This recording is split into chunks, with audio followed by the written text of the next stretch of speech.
Hi friends. நம்ம இப்ப இந்த வீடியோ என்ன பார்க்க போறோம் அப்டின்னா, குரூப் 2, குரூப் 4 சிலபஸ் மாறிச்சுல்ல நமக்கு நேத்து. ஸோ அதெல்லாம் நம்ம எல்லாமே பார்த்துருப்போம். தமிழ் வந்து நமக்கு நெறைய மாறிச்சு அப்டின்னு சொல்லி எல்லாமே பார்த்துருப்போம். அது எப்படி படிக்கணும், என்ன அதெல்லாம் பார்த்துருப்போம் நம்ம.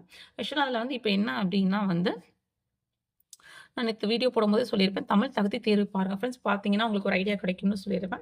காலைல ஒரு தமிழ் தகுதி தேர்வு 2023 நடந்த கொஸ்டின வச்சு நான் சொல்லியிருப்பேன். பாருங்க இதெல்லாம் நம்ம சிலபஸ்ல இருக்கு. இப்படிலாம் கேட்பாங்கன்னு சொல்லிட்டு. அந்த வீடியோட லிங்க் நான் டிஸ்கிரிப்ஷன்ல குடுக்குறேன் ஃப்ரெண்ட்ஸ். நீங்க வேணா போய் பார்த்துக்கோங்க. அது இல்லாம இப்ப நான் என்ன பண்ணியிருக்கோம் அப்படின்னா வந்து, நான் ஒரு 40 செட் கொஸ்டின்ஸ் அதாவது ஒரு 4000 கொஸ்டின் ஃபுல்லா வந்து 2 பிடிஎஃப்பா வந்து நான் சென்ட் பண்ணியிருக்கேன் ஃப்ரெண்ட்ஸ். நம்ம டெலகிராம்ல. ஸோ அது வந்து ஃபுல் பைண்டிங்கா இருக்கறனால, உங்களுக்கு ஒரு 100 எம்பி ஒரு 200 எம்பி தான் இருக்கும். ஸோ அத நீங்க ஃபுல்லா டவுன்லோட் பண்ணிக்கிட்டாலும் ஃப்ரெண்ட்ஸ், இதுல நீங்க சேவ்டு மெசேஜ் நீங்க வச்சு நீங்க லேட்டரா சேவ் பண்ணி நீங்க டவுன்லோட் பண்ணிக்கிட்டாலும் ஓகே. நம்ம டெலகிராம்ல நான் அத அப்லோட் பண்ணிட்டேன் ஃப்ரெண்ட்ஸ். நீங்க போய் அத நீங்க வேணா யூட்டிலைஸ் பண்ணிக்கலாம். இது வந்து 2023ல நடந்த கொஸ்டின்ஸ் ஃப்ரெண்ட்ஸ். 24 சில கொஸ்டின்ஸ் மட்டும் என்ட்ட இல்ல. ஸோ 2023 ஸோ அதனால நான் 40 கொஸ்டின்ஸ் மட்டும் நான் சென்ட் பண்ணியிருக்கேன் ஃப்ரெண்ட்ஸ். நீங்க வேணா யூட்டிலைஸ் பண்ணிக்கோங்க. Thank you.